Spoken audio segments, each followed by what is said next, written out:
Assalamualaikum warahmatullahi wabarakatuh. Perkenalkan, kami dari kelompok perairan kepulauan. Kami akan mempresentasikan tugas hukum laut yang bertema perairan kepulauan. Di sini ada saya sendiri, Sari Dwi Lestari, dan Analista Oktaviani.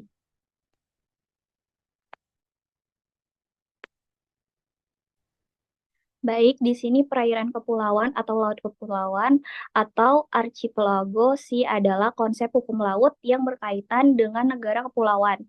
Seperti di Indonesia yang terdiri dari banyak pulau yang dikelilingi oleh laut. Dalam konsep ini, wilayah laut di antara pulau-pulau dianggap sebagai bagian dari wilayah negara, sehingga negara kepulauan memiliki kedaulatan atas laut tersebut. Konsep ini pertama kali diakui secara internasional dalam Konvensi PBB tentang Hukum Laut atau UNCLOS pada tahun 1982. Dalam UNCLOS, negara kepulauan diberikan titik-titik terluar dari pulau-pulau terluar mereka. Laut yang ada di dalam garis pangkal ini disebut sebagai perairan kepulauan dan menjadi bagian dari wilayah kedaulatan negara tersebut, meskipun ada hak lintas damai bagi kapal asing. Selanjutnya, sejarah perairan kepulauan. Sejarah mengenai perairan kepulauan dalam Konvensi Perserikatan Bangsa-Bangsa tentang Hukum Laut UNCLOS terkait erat dengan upaya beberapa negara kepulauan, termasuk Indonesia, untuk mendapatkan pengakuan internasional atas hak-hak kedaulatan mereka, atas perairan di antara pulau-pulau mereka. Sebelum UNCLOS, negara-negara kepulauan menghadapi kesulitan dalam menetapkan status hukum perairan di dalam wilayah kepulauan mereka, dan banyak negara hanya diakui memiliki laut teritorial sempit di sekitar setiap pulau secara individual. Pengakuan resmi terhadap konsep perairan kepulauan akhirnya tercapai dalam Konferensi PBB tentang Hukum Laut Ketiga, UNCLOS 3, yang berlangsung antara tahun 1973 hingga 1982. Pada tahun 1982, hasil dari konferensi ini disahkan dalam Konvensi Perserikatan Bangsa-Bangsa atau PBB tentang Hukum Laut UNCLOS. Dalam UNCLOS 1982, konsep negara kepulauan dan perairan kepulauan secara resmi diakui dan diatur dalam bagian 4 dari konvensi tersebut. Negara-negara kepulauan seperti Indonesia diizinkan untuk menggambar garis pangkal kepulauan yang menghubungkan titik-titik terluar dari pulau-pulau terluarnya. Semua perairan di dalam garis pangkal ini diakui sebagai perairan kepulauan yang berada di bawah kedaulatan penuh negara kepulauan.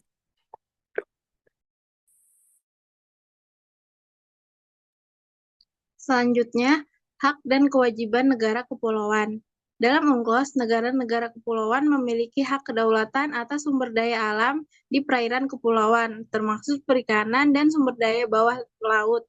Namun, mereka juga memiliki kewajiban untuk menjamin hak lintas bagi kapal asing yang melintas perairan tersebut, serta menjaga jalur pelayaran internasional yang melewati selat-selat penting di dalam perairan kepulauan mereka. Dalam perairan kepulauan dikenal istilah alur laut kepulauan. Alur laut inilah yang diberikan hak untuk melintas. Hak lintas alur laut kepulauan dapat diartikan sebagai hak kapal dan pesawat udara asing untuk melakukan pelayaran atau penerbangan sesuai dengan ketentuan-ketentuan konvensi dengan cara normal, hanya untuk melakukan transit yang terus-menerus, langsung, dan secepat mungkin, serta tidak terhalang di alur-alur yang ditentukan di wilayah negara-negara kepulauan. Hak Lintas Air Laut Kepulauan Indonesia atau ALKI.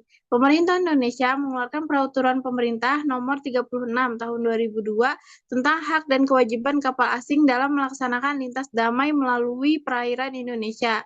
Pembagian ALKI. Indonesia menetapkan 3 jalur utama ALKI yang terbagi dalam beberapa cabang. Yang pertama, ALKI 1.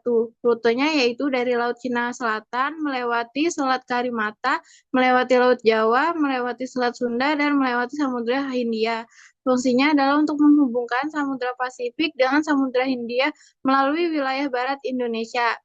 Yang kedua ada ALKI 2. Rutenya yaitu Laut Sulawesi, melewati Selat Makassar, melalui Laut Flores, melalui Selat Lombok, dan melalui Samudra Hindia.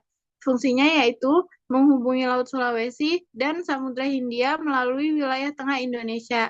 Yang ketiga, ALKI 3. Rute utamanya yaitu Laut Maluku, melewati Laut Seram, Laut Banda, dan melewati Laut Arafura. ALKI 3 memiliki cabang, yaitu pertama ALKI 3A, yaitu menghubungkan Laut Maluku dengan Laut Banda, ALKI 3B, yaitu melalui Laut Seram, ALKI 3C, yaitu menghubungkan Laut Banda dengan Laut Arafura. Fungsinya menghubungkan Samudra Pasifik dengan Samudra Hindia melalui wilayah timur Indonesia. Sekianlah presentasi yang dapat kami sampaikan. Kurang lebihnya mohon maaf. Wassalamualaikum warahmatullahi wabarakatuh.